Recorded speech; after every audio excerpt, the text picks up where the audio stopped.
True Proof for Life. I'm your host, Christina Vera. And I'm your co-host, Maylin and We are so excited today to bring this conversation. We have two guest panelists that we know you're going to love. And today we're really going to be talking about the parent burnout. Recent data has shown that the parent burnout is on the rise, especially in face of COVID-19 as a whole. Parents are just feeling a whole extra level of stress. And then you also have like the generational parenting changes that we've really seen with like millennial parents in their way of how they approached parenthood. So today we want to just create a safe, open conversation, transparent conversation about parent struggles, any tips, support. And so we are super, super excited to have these two guest women, entrepreneurs, business women, but ultimately mothers. And so if you want to go ahead and introduce yourselves. So my name is Nikki Vera-Brown, and I am a mom of twin boys. They are 18 months right now. And yeah, they're a lot of work. But right now I am a stay-at-home mom / mompreneur. Primarily I'm with them the majority of the day, and then obviously like whenever they're napping, they're having breaks, then I'm working on the side. So yes, they are pandemic COVID babies, so that's a whole new topic. Yes. But yes, I'm excited to be here today. Thank you so much. Okay, my name is Stephanie Brady. I have 3 beautiful but challenging children. My oldest is 8. That's Rainier. My middle child, he's 5. His name is Case. And then Princess Oakland is 2. Love her so much. It has been a journey, definitely a journey. I went from 2 to 3. That was a big jump. Yeah. So, but anyways, it's rewarding, but some days I just want to, pull out every strand of my hair. Yes. Yes, well, I feel like you feel like a lot of parents probably listening right now, and whether you're a parent or an auntie or a grandparent, I think, just the responsibility of raising like kids in general is just a lot. It's a lot. Raising like good human beings. Because you can raise anything, but raising good human beings is such a big responsibility when you know, right, what you're responsible for. So we want to go back a little bit, because now we're talking about the struggles of this moment, but let's go back to the day that you found out you were going to become a mother. What were the feelings? When did you find out? What was that like? So for me personally, I had just gotten married. My wedding was in September. We went off to Greece and to Italy. And when we got, Italy and then Greece. When we got to Greece, I started to get real jet lag and sick. And I'm like, well, maybe I'm just, the time changed. Like, I just flew here. And Frank's like, my husband Frank is like, let's just take a pregnancy test just to see. Like, just for kicks and giggles. So I'm like, all right. So mind you, everything was in Greek. Everything at the stores were in Greek. Wow. And so he's like, we still took it. We didn't know what the sign meant because we couldn't read it. And I've never taken a pregnancy test prior to that. So we're like Googling stuff, and it's like, it says you're pregnant. I'm like, but it's no way. It has to be rigged. So we get back into the States. I'm super sick. So obviously at this point, I'm like, okay, it's not the jet lag. It's more than that. So we make a doctor's appointment. We find out we're pregnant, which was so unexpected. We were living in a 1-bedroom apartment in DC at the time. No friends, no family, nothing. And we went to the doctors. They're like, yeah, you're sure enough pregnant. So I'm like, I cried, because I'm like, this is just a horrible timing. Like, it just was unexpected, where we had so many plans. Like, I wanted to be in a house first. Like, I wanted to have, as a woman, you have all these things you want to accomplish before you bring children into the world. Because in society, you just feel like it stops. Like, your growth stops. Everything you were working on for yourself stops. That's just how society makes motherhood seem. So found out we were pregnant, and then we went to get our first ultrasound. The lady is putting, the thing on your stomach, and she's like, oh my God. And I'm like, what? Is something wrong? She's like, there's 2 in there. Oh my God. And I just break down crying again, because I'm like, not only was I not expecting 1, but now there's double. Yeah. So I look over, and my husband is just smiling, just trying to be supportive, but I'm crying. And she's like, honey, it's going to be okay. I have twins, and it's really not as bad as you think. And I'm just like, this is horrible. horrible. Like, my life is over. Like, so, you know, it took a lot of processing to go from having no kids to jumping to twins, and then being out of state, not having family support.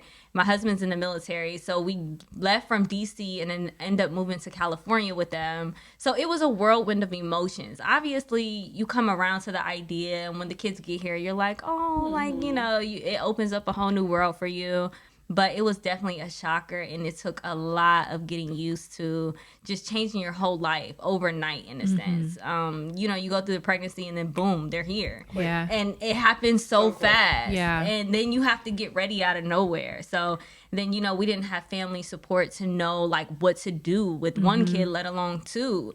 So we were literally figuring everything out on our own, and it was just like jump and go, like, on the speed. So yeah, it was an interesting journey. Wow. And we're going to talk more about that journey as we go along. So what about you, Steph? When they said, like, you're going to become a mom? So let me tell y'all, it's nothing like cotton candy, rainbows. I remember, first of all, I was 3 months pregnant with Raymir. 3. Wow. Okay, because at this point, I don't know. I'm not even going to use the excuse that I didn't know the feelings of being pregnant. I think I was just in denial. You know what I'm saying? You know how you're like, oh, I missed a period. Here goes another period. Like, Must be stressed. you know, I've been gaining a little weight. You know, a little stressed out. But I remember going to the doctors, and I was with my mom. This is when I did everything with my mom, because I was like terrified. Like, Mom, I think something's wrong with me. She's like, oh, Stephanie, you just got a little gas. Or she's like, Stephanie, you know, you just been a little stressed out. And this is when me and Tina went to Akron University. And I want to say we were back maybe a couple years by now. So I was working at Chase at the moment, and the guy, The guy.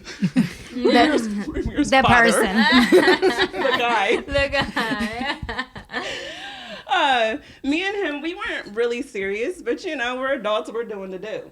So boom, I'm pregnant with somebody that I'm just doing the do with. Like that was right, like literally, like, I'm like, Stephanie, what the hell? Like, what are you about to do? Yeah. And I'm 3 months pregnant. So any options at that point is clearly out the door.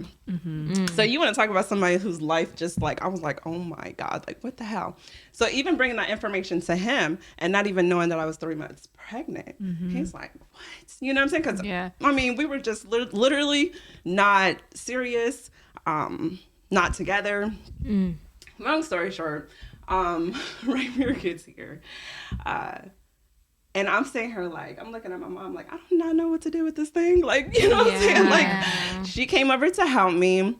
I do remember her coming over for a couple of days. His dad being there as much as he could. Because, you know what I'm saying? It was still shocker. Even 6 months later, he was so like, I really got a son. You know what I'm saying? We both was just sitting here like, we got a son together. So I had a lot of support. It wasn't easy. I don't recommend it.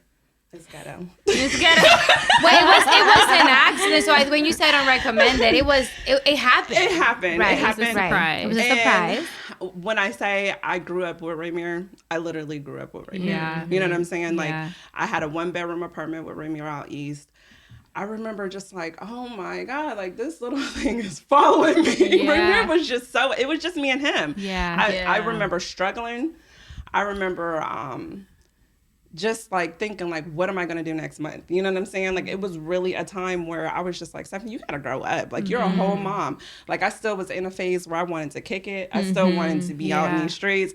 I didn't know, you know what I'm saying, at that time that, Stephanie, you need to stay at home. You need to raise Raymir. Raymir needs to, you know what I'm saying, know his mother. I was still dropping him off to my mom. And so when I say y'all, like, I literally grew up with Raymir. I did. Yeah, that's good. And that's a journey in itself. Like, you know, having kids early for whoever, you know, everybody's definition of when they're ready to parent or become a mother is very different. But I think when you grow up like you've mentioned, like with your kids, I mean, that's exactly how it was with Marissa. You remember, you know, you was even younger than me. Yeah. So you was 8. I was 18. I had Marissa 3 days after graduating high school. Oh, yeah. And I was like Stephanie. I was like, like my whole life. This? Like I wanted to go off somewhere and I wanted to go hang out. And I was, and you know, and your mom did not play. And my mom did not play. My mom was like, no, you better come with this baby. Got something to do. I don't know what y'all about not playing. Still like that. She's still like She'd be like, you need to do what from what time? Right. What time you picking up this I baby? got my own life. So my mom is busy. She's grandma. Yeah, because that generation, I think of those grandmas that you seen back in the day who was like, hey, bring me the baby. Yeah. I'll keep him for 3. Big Mama is Big gone. Mama. Yeah. Big Mama We missed the Big Mama generation. I have millennial grandmas on both sides. Yes. They got businesses. They got lives. Both of them are entrepreneurs. Yeah. They're both very busy. They love their grandchildren, but they're like, you got to schedule with me 2 weeks in advance. Right. And I can give you 3-hour blocks from here to here. But I already raised you, They raised me. They're like, go ahead. I ain't got no car seats. I ain't got They ain't got no toys in their house. Bring it all. They ain't got no toys. And then if y'all nothing. got some food, bring that too. I don't know what to feed these little things. What do they eat again? Right? Like, it's too much. It's funny you say that because with my middle daughter, so, you know, I also have 3 kids. And my middle daughter's grandmother, she just got to a point where because I was never bringing the right stuff to her house, she would get so frustrated. It's like, Christina, there's nothing in this diaper bag. She just went and bought all her own stuff. Like you wouldn't have to have. At first I was a little offended because I got there. She was like, yeah, you can keep your little bag. Like she didn't keep your little bag. She went and bought her own formula. She had her own diapers for Juliana.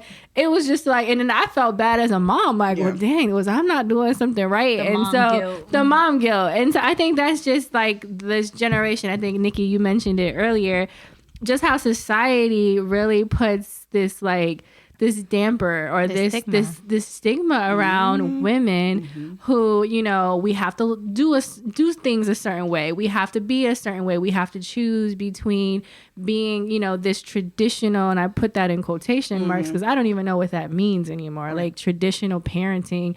And so it makes me think, I guess, to my next point is like, do you think there's a lot of pressure to be a parent and a career woman? Like, is that something that when you became moms and you recognize, like, now you obviously have, you know, these kids you have to take care of, it's just, I know, Nikki, you mentioned like feeling like your goals and aspirations, like your life was over essentially.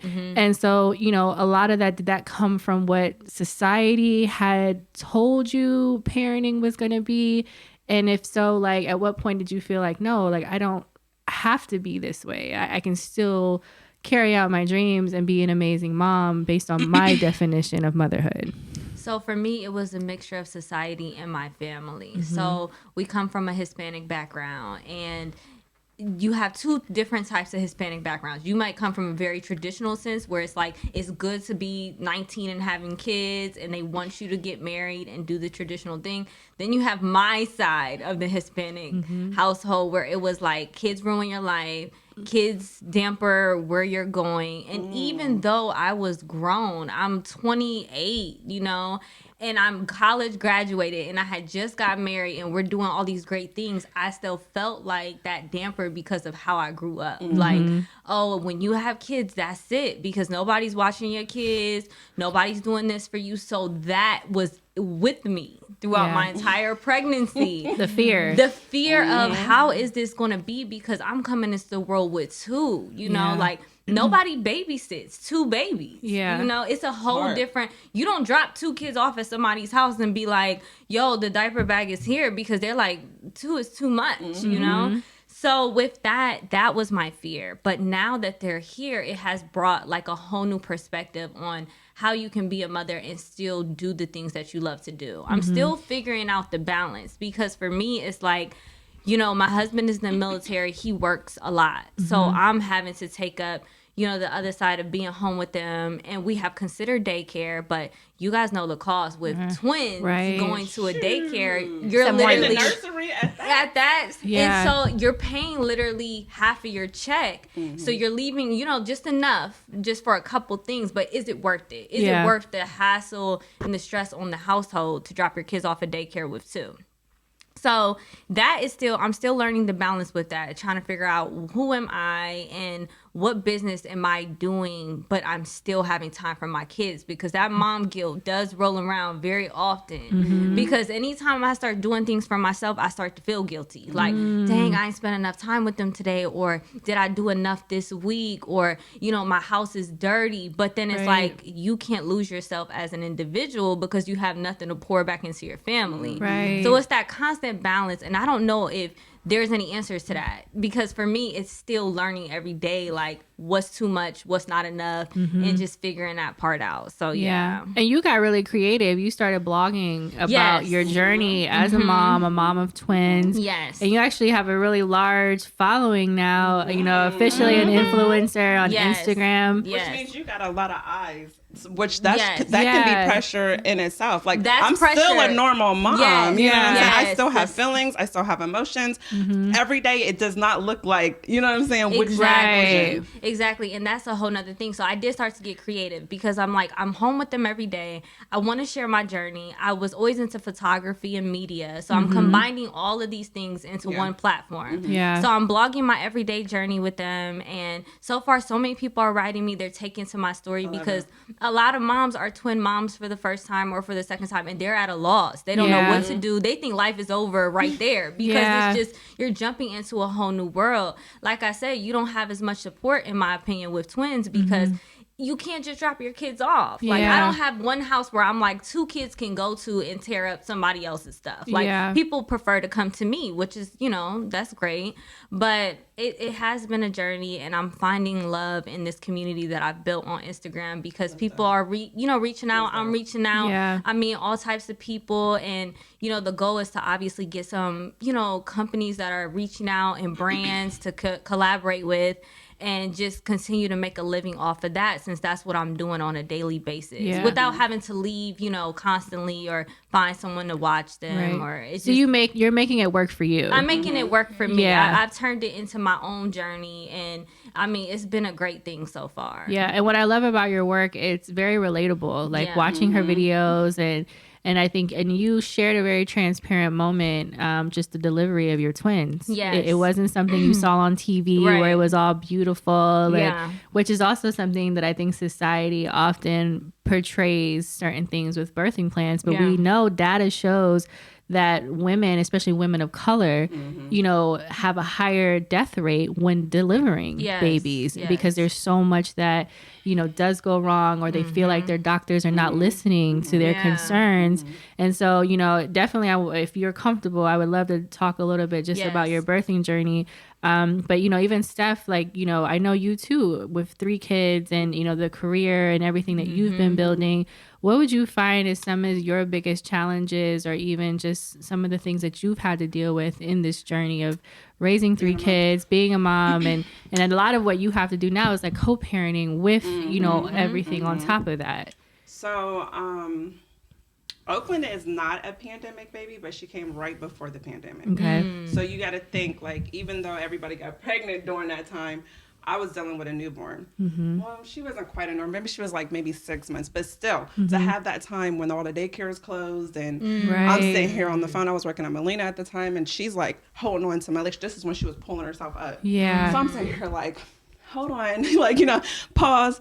And so anyways, that time, it built me. You know what I mean? Like, obviously, if I had it my way, I would be glitz and glam every day. Like, this is my passion. You know what I'm saying? But to walk into a situation of a single mom with 3, I don't look like this every day. You know what I'm saying? Like, my kid's like, Raymir this morning, he's like, Mom, where you going? You know what I'm saying?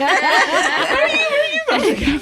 Because it's, they know when mommy gets dressed up, which is me anyway. They know that, you know what I'm saying? That's my mom. Like, she's having a good day. She feels good about herself. I like that. So it wasn't easy.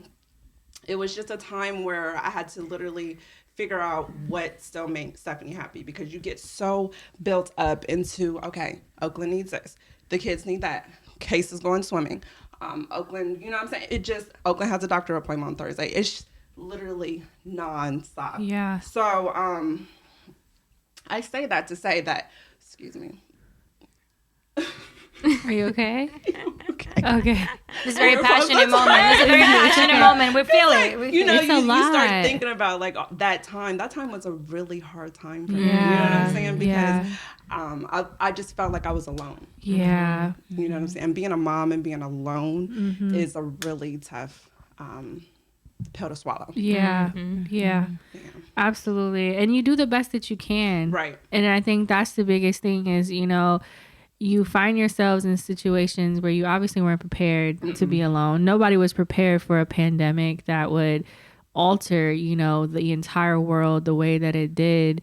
But I think that as women, especially as women and mothers, you know, we have to give ourselves grace. You know, there's no manual that comes with these kids. None. There's no, like, you just feel it out. You go with your gut, you go with your intuition, and every day you show up as best as you can. And I think you both said it, like, just the importance of taking time for yourself so that you can show up for your kids in the way that you want them to be able to be like, wow, my mom looks pretty today. Like, she's obviously feeling really good. Or, you know, the fact that, you know what, I get to see my mom every single morning, whereas some kids, they don't get that, you know? And so I love that you both mentioned the importance of self-care, because I think, to your point, just as women, like, we often push so many people before ourselves, and then we're left with little to replenish. And especially when you're raising children, like, you got to have something extra to be able to pour into. So it's so important. It's just so important. Even just the support, you know what I'm saying? Like, you may not, like I said, I felt alone, but I felt a lot of the reasons some days I felt alone is because literally I wanted to be alone. You know what I'm saying? Like, you don't know whether maybe I want some company or maybe I just literally want to be by myself. And being by myself, I had my kids there, but it was just like, you know what I'm saying? I really didn't feel like answering the phone. I didn't feel like answering the door.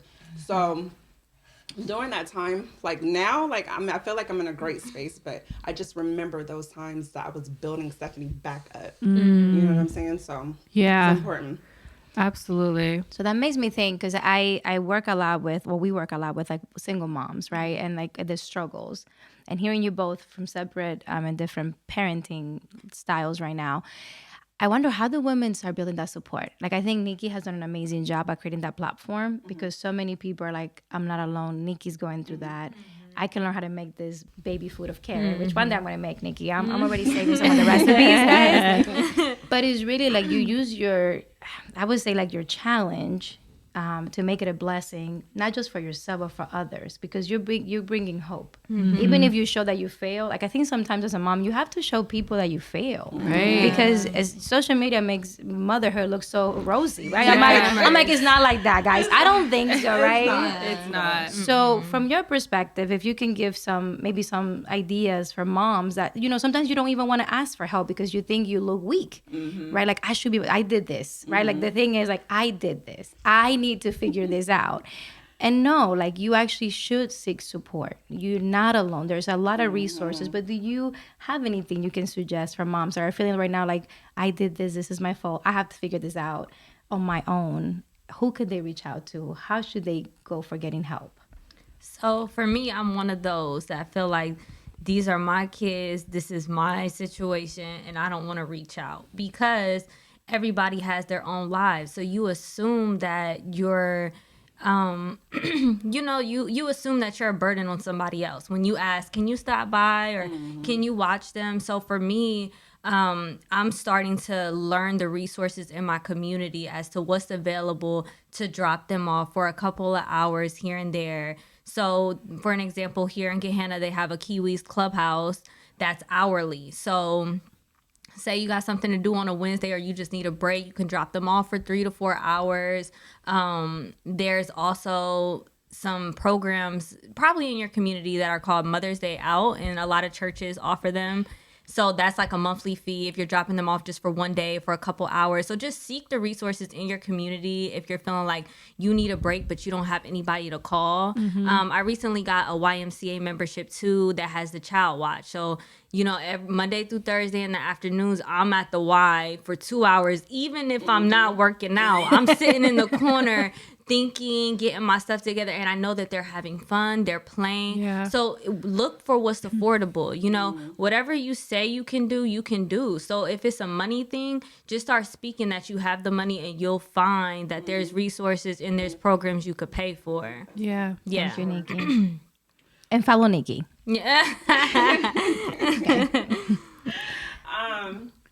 Also, so since the pandemic, I want to make note of too, like, I literally been a full-time mom. Y'all, I don't know how. I don't know where I got these resources. I don't know where I got this money.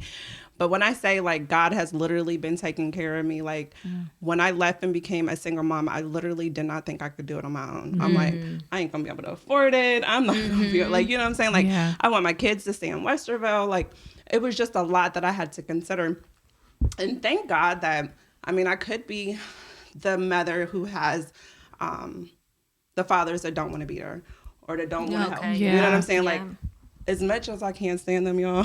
Yeah. They help. If I call them, they coming to get their kids. Good. Period. So that helps a lot. You know what I'm saying? Like, I look forward to our co-parenting schedules. So how did you get there? Because I think a lot of the moms, because it's How a do journey. you make that happen, girl? Because to your point, like that co-parenting is so crucial. It is. But it is a process. It Yeah. isn't always just like, I mean, No. I think we grew up, you know, like Nikki and I, you know, our parents divorced and it was an ugly divorce. Yeah. Like they didn't want to speak to each They other. didn't wanna They co-parent. still don't They talk. still don't talk. Even, you know, even this far. But My I feel like parents your do. parents. They're very good at that. Yeah, They're a good your mom and example. dad, I have watched how they can be in the same room. How are you doing? How are you doing? They're cordial. I love that. And all the They years that I've are. known you, I've Yeah. always known both your parents. Yeah. I It love wasn't that. And just then one they both come parent. together. That's what I want for Your if kids. anything, like later on in future, I want us both to be there. I Yeah. want us to both to engage. And you know what I'm saying? We're here for Ramir's basketball game. Hey, Yeah. how you doing? You know what I'm saying? Yeah. Raymond?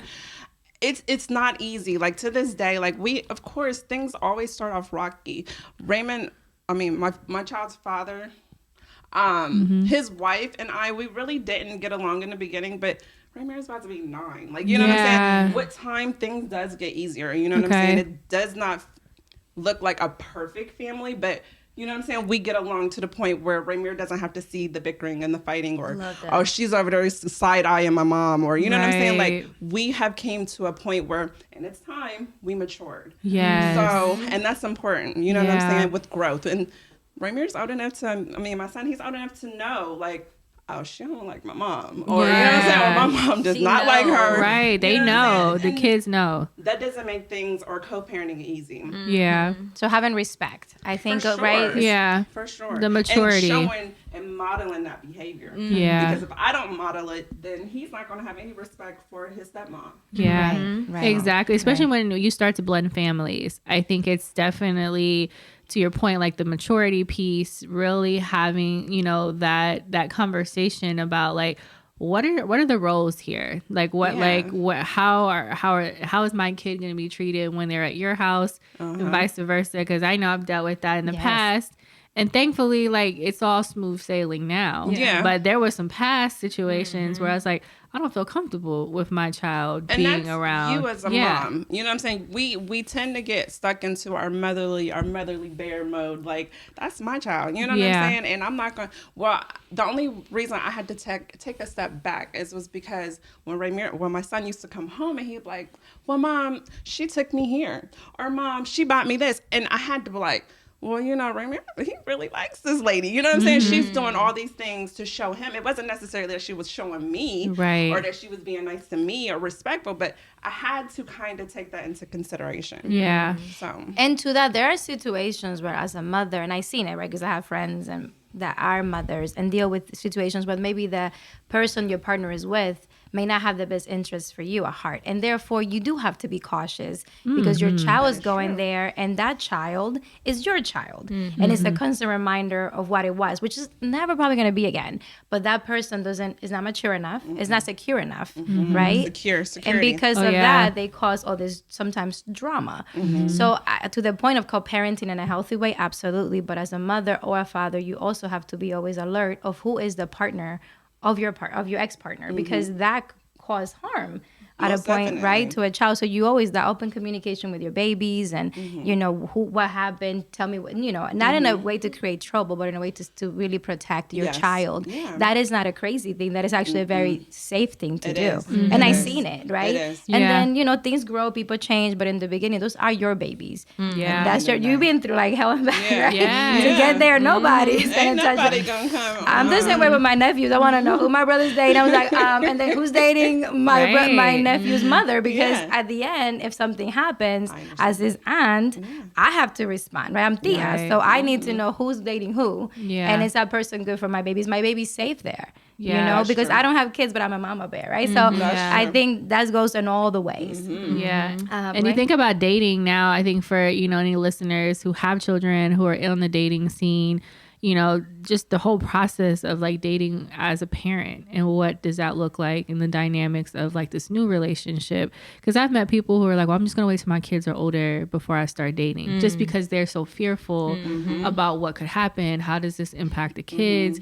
And so essentially they're putting their happiness on pause because in their minds, they think that's the only way.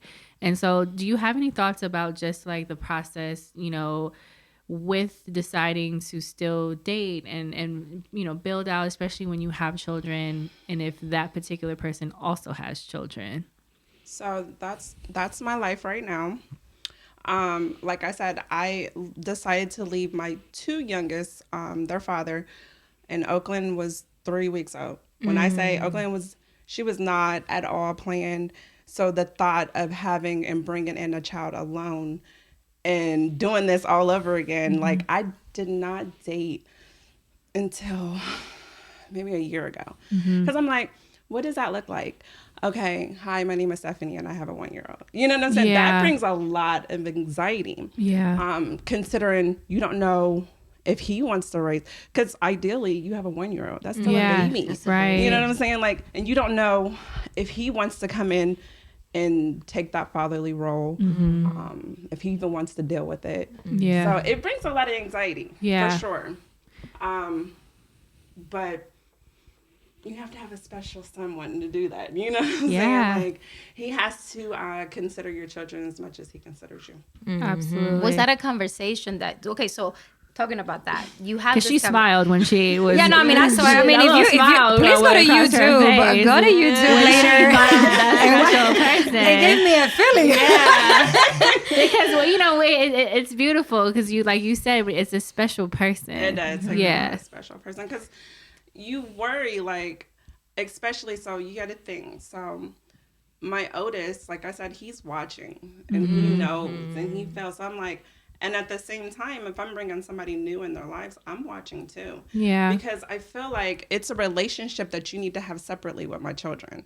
And I need to see how they respond. You know what I'm saying? Because it's a whole new man in their lives and they only know their fathers. You know what I'm saying? So it's a trust factor between my children and it's not a deal breaker. Yeah. Because if my kids don't like you, then Yeah. you know what I'm Nobody saying? Like, we're likes going to you. have some problems. Right. Yeah. Because how can I feel comfortable in any sense? If I want to go to the grocery store, if I want to, like, you know what I'm saying? If I want to go down the street, if I want to go hang out with my girls, like, I'm not going to be able to leave you with them. Like, and I don't ever want my children to be uncomfortable. Yeah. And that's just not a deal breaker for me. Like, they have to be. Yeah. So with this special someone, when you had that conversation, what was that like, right? Because maybe some women are right now like, oh my God, my date is tonight, right? Yeah. And I have to tell this guy, I have a 1-year-old, or I have this kids, right?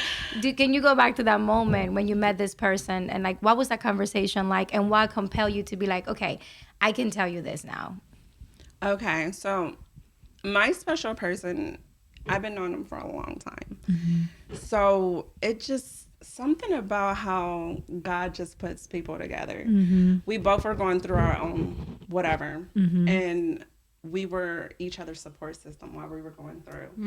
And as God brought us together, we were both just now seeing what life feels like in being single. You know what I'm saying? So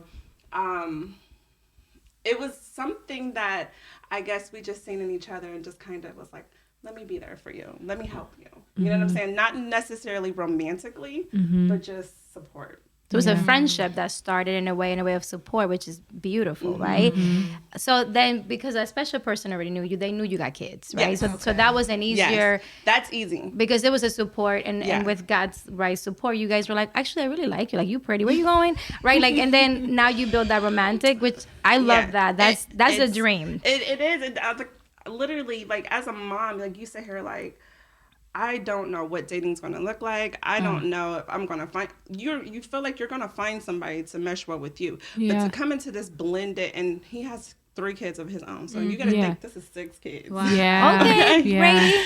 And his kids are quite older than mine, but I still got Oakland running around screaming and mad because she lost her binky. You know what I'm saying? Like, we got 2 different issues here where his kids want to go to the homecoming football game and they're mad because, you know what I'm saying, they're on punishment. We're dealing with 2 different dynamic of kids. Yeah. And I don't know, like, you know what I'm saying, if some days I'm still not confident. Like, you know what I'm saying? Us bringing the kids together, you know what I'm saying? It's going to work. Like, in regards to collectively, we're the whole household. It's an adjustment. You know It's a huge adjustment. It is. Yeah. So, blended families. Yeah. It takes time. It takes time, and I think that's therapy. That's the biggest thing that people have to understand. Like, nothing is going to happen overnight. No. Right. And I think sometimes we can be such in a rush just to want our happy ending that it's like, no, this is a journey. This is a process. And I think that because society and maybe even some stuff we've seen growing up, we felt like there was a rush. I need to be married. I need to have this. I need to have that. And so it leads me into like my last little point here that I really want to get your kind of your feedback on. Because I think there's a lot of misinformation that we grow up around. And so now that you're parents, what would you say are some of the biggest myths your parents told you when you were younger that now you're like, what? Like, that doesn't make any sense, because I think we go into parenting sometimes based on like, okay, this is what my mom did. This is what my dad did, or my grandma, whoever raised you. And then as you're a parent, you're like, okay, why? Like, why am I telling my kids they can't go swimming after they just ate? Like, is that really a science documented thing that they can't jump in the pool? Because I catch myself all the time saying stuff that I'm like, Tina, you never even researched this. You were just saying this because your mom told you that. So do you find like now that you're in your own swing of parenting, are there things that you feel like, I don't know where that came from, and I want to choose to raise my kids differently, and that's okay if you do? So one little myth, or I don't know if it's a myth, but kind of how we were raised, that I'm deciding to do things a little different. The whole disciplinary factor, I think old school, or how we kind of grew up, was like, you know, heavy on whoopings, heavy on consequences, which I believe there needs to be disciplinary actions, because if not, your kids will probably be beyond out of control.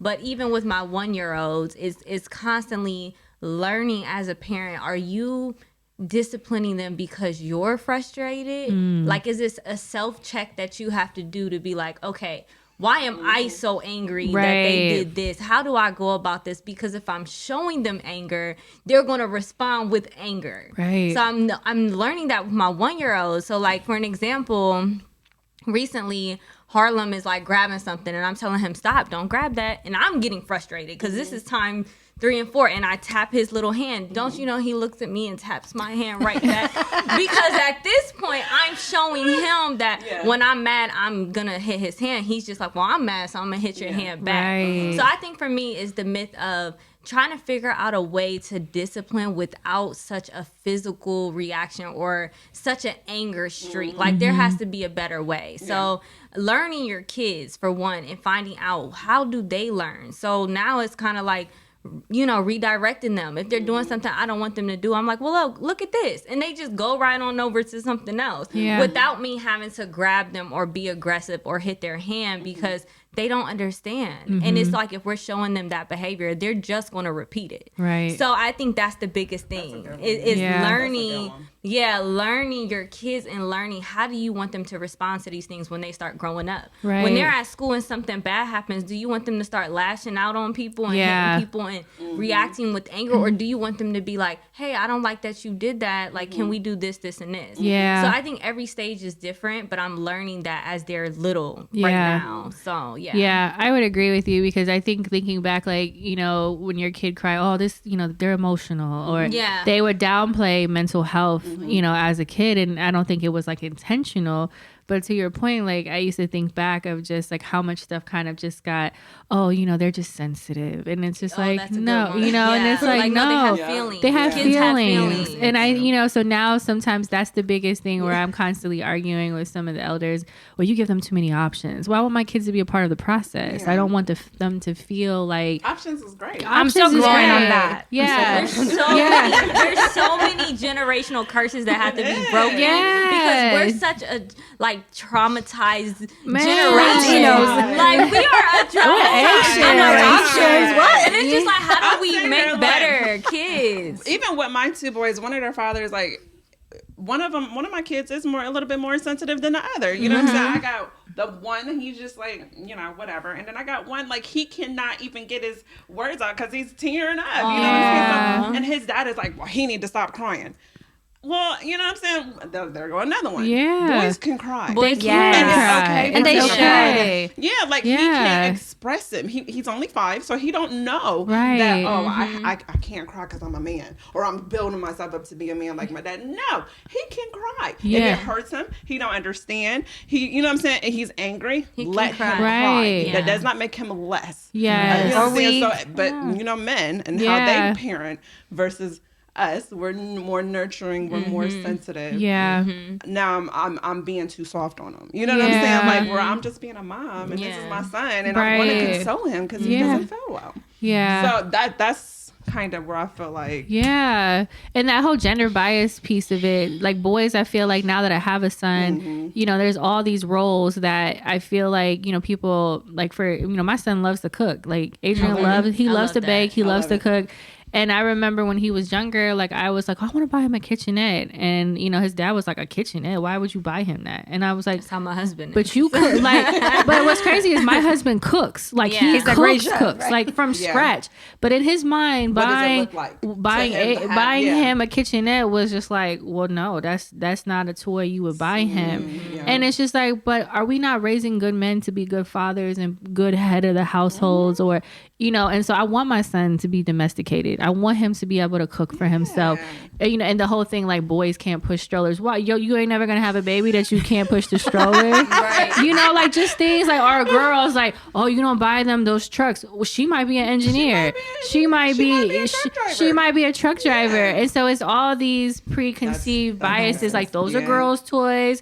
Boys can't like pink. My son has my sister bought my kids these aprons with matching hats for the kitchen, and there was a pink one for Juliana and a blue one for Adrian. Adrian wanted the pink one because in his mind he was like, it looked red. He was like, I want the red one. So he might be a little colorblind, but he's like, I was like, you want your? He's like, no, I want the red one. I was like, all right. So you know, my husband walked in one day. Adrian got this pink it looks red hat on, but it looks red. It does look red. And he just looked at me. He's like, well, where's his? And I was like, well, that's the one he wanted to wear. And so it's just like that kind of pressure that we put on our kids, which is our own preconceived ideas about what girls are supposed to be like and what boys are supposed to like.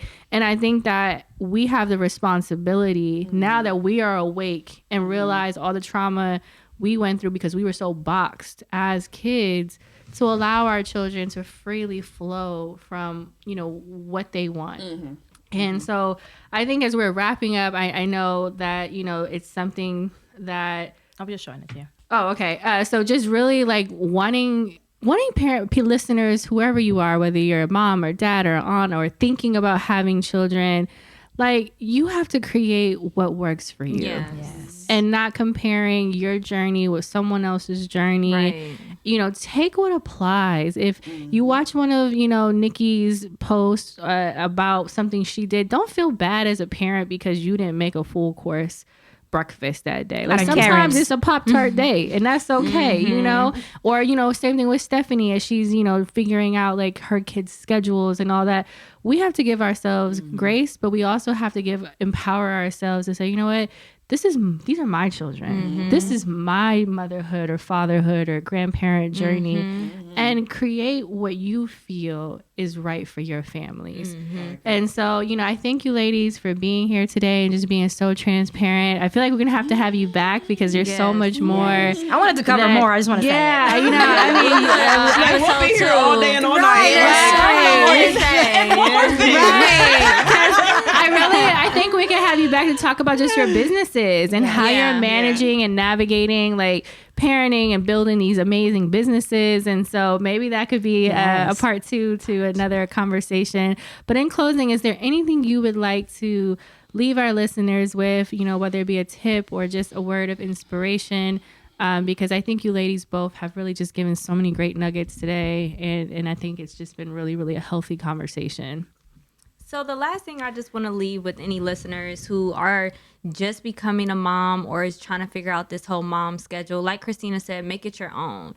Be happy with what you're doing because you have to live with yourself at the end of the day. So whatever works for your household, whatever works for your kids, just do it. Like, don't feel so pressured if you're seeing somebody else do something else, because a lot of the times they have their own issues and we don't know what social media really, you know, everybody posts the good things. Nobody posts the bad things. So just be comfortable with not having a good day. Be okay that tomorrow's going to be a better day. And one thing that just recently happened, my last little takeaway, is I had a bad day yesterday with the boys. So it was just when they went to sleep, I was having that mom guilt, you know, like you went to sleep and you're just like, man, I should have did this more. I should have did this more. But you know what? Every time they wake up in the morning, they're happy to see you. They don't remember.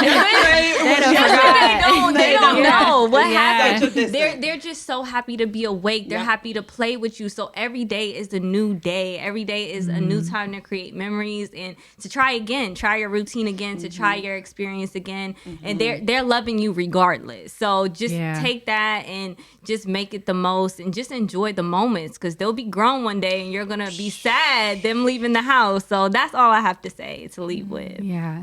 I like it. I'll just say, and this is just a tip that I just recently started for myself within this last year, is self-care. It's so important. And just make sure that you're taking care of yourself, taking that time, taking that breather. If you can, take a little vacation. A vacation could be in your home with a bubble bath and a glass of wine. Make sure you take out time for yourself, and then everything will be smoothly, hopefully, the next day. Yes, absolutely. I love that. I just love everything. Thank you so much. I took notes, so I feel very empowered and ready. You're ready. I'm ready, guys. I'm ready. You want a little tester? Listen, I already know where my resources are, so I can drop 2 off. We'll be doing play dates. Awesome. No, but thank you so much. And we always want to leave our listeners with, remember, it's bigger than you.